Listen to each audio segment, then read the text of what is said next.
السلام علیکم ورحمۃ اللہ وبرکاتہ۔ کیسے ہیں آپ ناظرین حضرات؟ میں قاری خلیل الرحمان آپ کا اپنا دعا گو ہے آپ کے لیے کہ اللہ تعالیٰ آپ کو ہمیشہ اللہ تعالیٰ اپنی نگہبانی میں رکھے، آپ کو صحت، تندرستی اور کامیابی عطا فرمائے۔ اللہ رب العزت آپ کو مرض، قرض، رسوائی، تنگ دستی اور ناگہانی آفات سے محفوظ فرمائے، آمین ثم آمین۔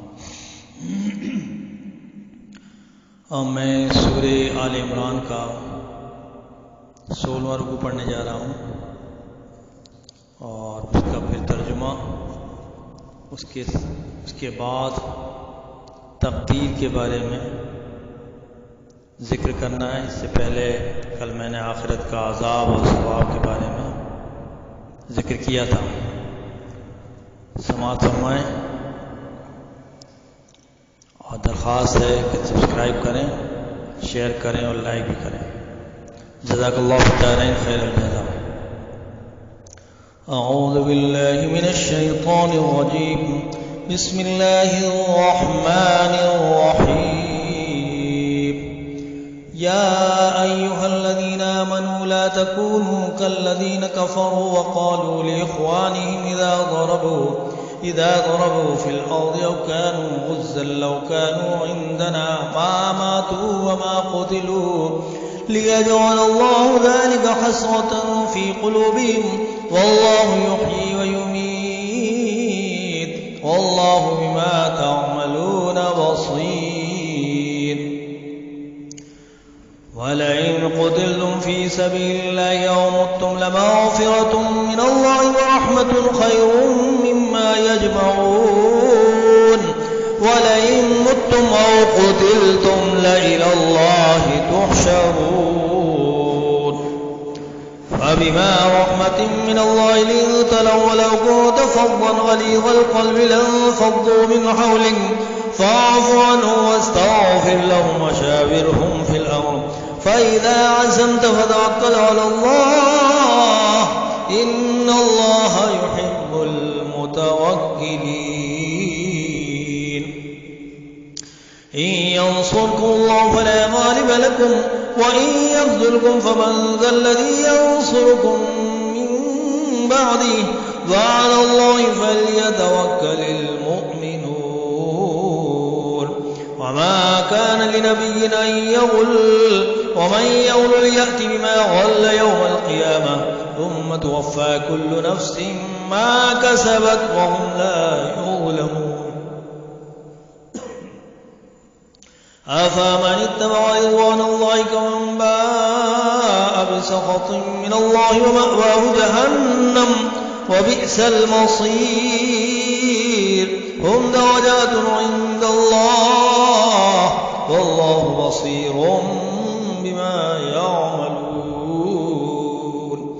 لقد من الله على المؤمنين إذ بعث فيهم رسولا من أنفسهم يتلو عليهم آياته ويزكيهم ويعلمهم الكتاب والحكمة وإن كانوا من قبل لفي ضلال مبين۔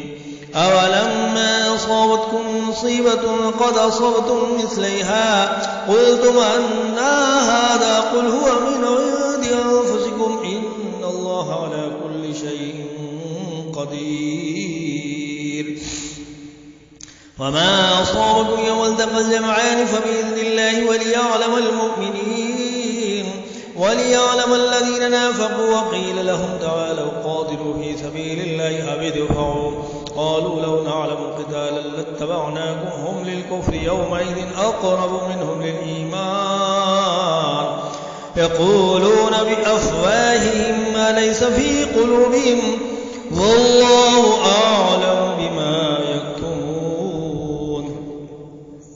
الذين قالوا لإخوانهم وقعدوا لو أطاعونا ما قتلوا قل فادرءوا عن أنفسكم الموت إن كنتم صادقين ولا تحسبن الذين قتلوا في سبيل الله أمواتا بل أحياء عند ربهم يرزقون۔ فرحين بما آتاهم الله من فضله ويستبشرون بالذين لم يلحقوا بهم من خلفهم ألا خوف عليهم ولا هم يحزنون يستبشرون بنعمة من الله وفضل وأن الله لا يضيع أجر المؤمنين صدق الله العظيم.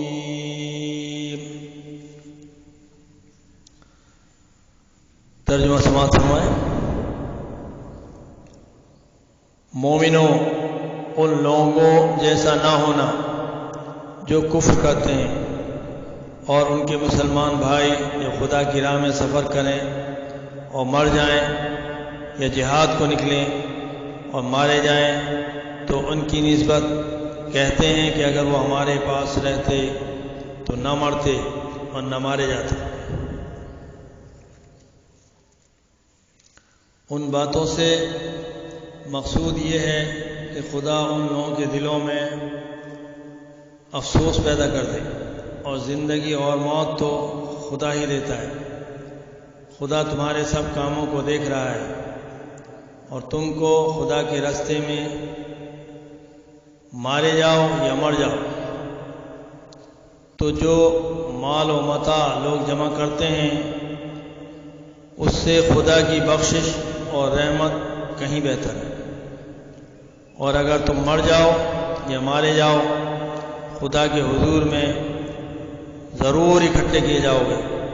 یہ محمد خدا کی مہربانی سے تمہاری افتاد مزاج ان لوگوں کے لیے نرم واقع ہوئی ہے، اور اگر تم بدخو اور سخت دل ہوتے تو یہ تمہارے پاس سے بھاگ کھڑے ہوتے. تو ان کو معاف کر دو اور ان کے لیے خدا سے مغفرت مانگو، اور اپنے کاموں میں ان سے مشورت لیا کرو. اور جب کسی کام کا عزم مصمم کر لو تو خدا پر بھروسہ رکھو. بے شک خدا بھروسہ رکھنے والوں کو دوست رکھتا ہے، اور اگر خدا مددگار ہوگا تو تم پر کوئی غالب نہیں آ سکتا، اور اگر وہ تمہیں چھوڑ دے تو پھر کون ہے کہ تمہاری مدد کرے. مومنوں کو چاہیے کہ خدائی پر بھروسہ رکھیں، اور کبھی نہیں ہو سکتا کہ پیغمبر خدا خیانت کرے، اور خیانت کرنے والوں کو قیامت کے دن خیانت کی ہوئی چیز خدا کے روبرو لا حاضر کرنی ہوگی. پھر ہر شخص کو اس کے اعمال کا پورا بدلہ دیا جائے گا اور بے انصافی نہیں کی جائے گی. بھلا جو شخص خدا کی خوشنودی کا تابع ہو اس شخص کی طرح مرتکب خیانت ہو سکتا ہے جو خدا کی ناخوشی میں گرفتار ہو اور جس کا ٹھکانہ دوزخ ہے اور وہ برا ٹھکانہ ہے. ان لوگوں کو خدا کے ہاں مختلف متوافت درجے ہیں، اور خدا ان کے سب اعمال کو دیکھ رہا ہے. خدا نے مومنوں پر بڑا احسان کیا ہے کہ انہی میں سے ایک پیغمبر بھیجے، اور جو ان کو خدا کی آیتیں پڑھ کر سناتے اور ان کو پاک کرتے اور خدا کی کتاب اور دانائی سکھاتے ہیں. پہلے تو یہ لوگ سری گمراہی میں تھے. بھلا یہ کیا بات ہے کہ جب احد کے دن کفار کے ہاتھ سے تم پر مصیبت واقع ہوئی، حالانکہ جنگ بدر میں اس سے دو چند مصیبت تمہارے ہاتھ سے ان پر پڑ چکی ہے، تو تم چلا اٹھے کہ ہائے آفت ہم پر کہاں سے آ پڑی. کہہ دو کہ یہ تمہاری شامت اعمال ہے کہ تم نے پیغمبر کے حکم کے خلاف کیا. بے شک خدا ہر چیز پر قادر ہے، اور جو مصیبت تم دونوں جماعتوں کے مقابلے کے دن واقع ہوئی سو خدا کے حکم سے واقع ہوئی، اور اس سے یہ مقصود تھا کہ خدا مومنوں کو اچھی طرح معلوم کر لے اور منافقوں کو بھی معلوم کر لے. جب ان سے کہا گیا کہ آؤ خدا کے راستے میں جنگ کرو یا کافروں کے حملوں کو روکو تو کہنے لگے کہ اگر ہم کو لڑائی کی خبر ہوتی تو ہم ضرور تمہارے ساتھ رہتے۔ یہ اس دن ایمان کی نسبت کفر سے زیادہ قریب تھے۔ منہ سے وہ باتیں کہتے ہیں جو ان کے دل میں نہیں ہیں، اور جو کچھ چھپاتے ہیں خدا اس سے خوب واقف ہے۔ یہ خود تو جنگ سے بچ کر بیٹھ ہی رہے تھے، مگر جنہوں نے راہ خدا میں جانیں قربان کر دیں، اور اپنے ان بھائیوں کے بارے میں بھی کہتے ہیں کہ اگر ہمارا کہنا مانتے تو قتل نہ ہوتے۔ کہہ دو کہ اگر وہ سچے ہیں تو اپنے اوپر سے موت کو ٹال دے تو اپنے اوپر سے موت کو ٹال دیں۔ جو لوگ خدا کی راہ میں مارے گئے ہیں ان کو مرے ہوئے نہ سمجھنا، وہ مرے ہوئے نہیں ہیں بلکہ خدا کے نزدیک زندہ ہیں، اور ان کو رزق مل رہا ہے۔ جو کچھ خدا نے ان کو اپنے فضل سے بخش رکھا ہے اس میں خوش ہیں، اور جو لوگ ان کے پیچھے رہ گئے ہیں شہید ہو کر ان میں شامل نہیں ہو سکے، ان کی نسبت خوشیاں منا رہے ہیں۔ قیامت کے دن ان کو بھی نہ کچھ خوف ہوگا نہ غم، وہ غمناک ہوں گے، خدا کے انعامات اور فضل سے خوش ہو رہے ہیں، اور اس سے خدا مومنوں کا اجر ضائع نہیں کرتا۔ وآخر دعوانا ان الحمدللہ رب العالمین۔ اب میں تقدیر کے بارے میں ذکر کروں گا، کچھ مشکل الفاظ ہیں ان کو پہلے سمجھیں۔ تبلیغ پہنچانا، ارشاد ہدایت کرنا، راہ پانا، صابر صبر کرنے والا، استقلال ارادے کی پختگی، مبلغ پہنچانے والا، مسئلہ بات، شاکر شکر کرنے والا، وجود میں آنا،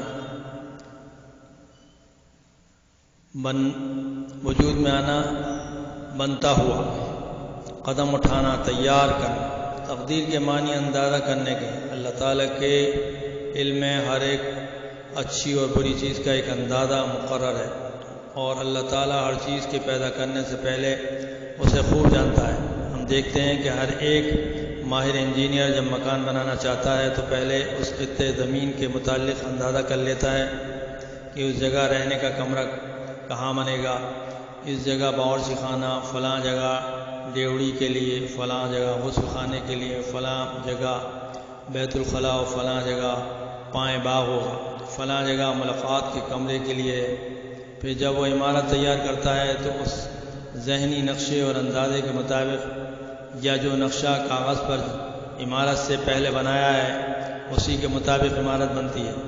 یا ایک بڑھئی ہے جسے تخت بنانا ہے، لکڑی اس کے سامنے ہے تو پہلے وہ اندازہ کرتا ہے کہ تخت کے پائے یہاں سے نکالنے ہیں، پٹی اس جگہ سے اور تختے یہاں سے، پھر وہ اپنے اسی اندازے کے مطابق کام شروع کرتا ہے۔ اسی طرح اللہ تعالیٰ نے اس جہاں کے پیدا کرنے سے پہلے ہر چیز کا ایک اندازہ کر لیا تھا، اور اسی اندازے اور علم کے مطابق ہر چیز وجود میں آتی ہے۔ گویا عقیدہ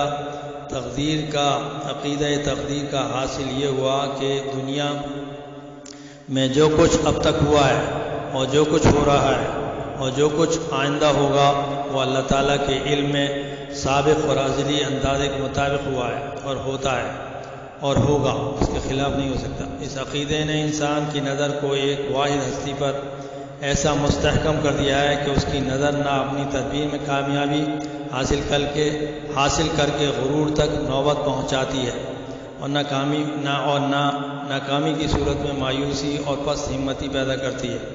جب وہ اپنی تدبیر میں کامیاب ہوتا ہے تو خدا کا فضل سمجھتا ہے، شکر کرتا ہے، اور اگر ناکامی کا منہ دیکھتا ہے تو سمجھتا ہے کہ اس میں بھی اللہ تعالیٰ کی کوئی حکمت تھی جس کو میں نہیں سمجھ سکتا، اور وہ استقلال اور متانت سے اپنے کام میں چست ہو جاتا ہے اور نتیجے کو خدا تعالیٰ کے سپرد کرتا ہے۔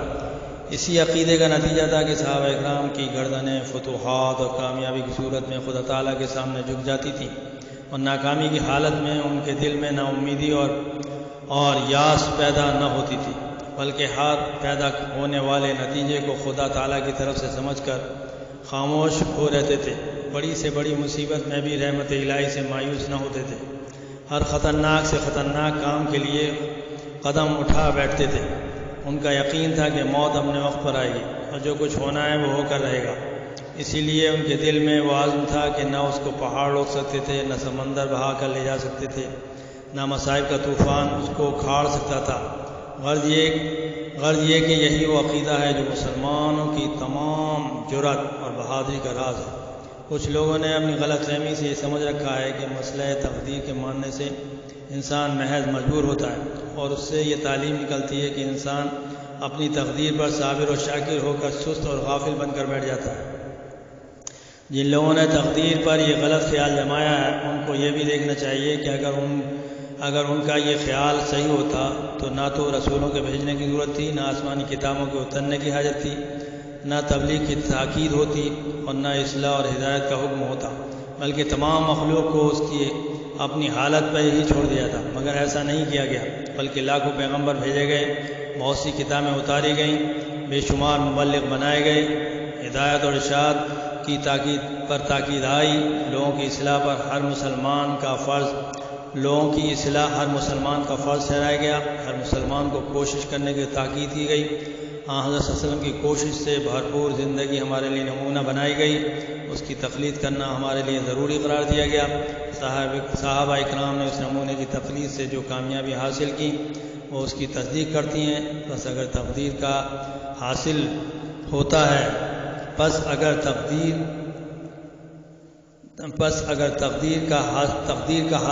ہے تو حضرت صلی اللہ علیہ وسلم کی تعلیم اور آپ کا عمل دو مخالف چیزیں ہوتی ہیں، مگر ایسا ہرگز نہیں ہے، جس سے معلوم ہوتا ہے کہ تقدیر کے یہ معنی سمجھنا سراسر غلطی اور ناعاقبت اندیشی ہے۔ وآخر دعوانا الحمدللہ۔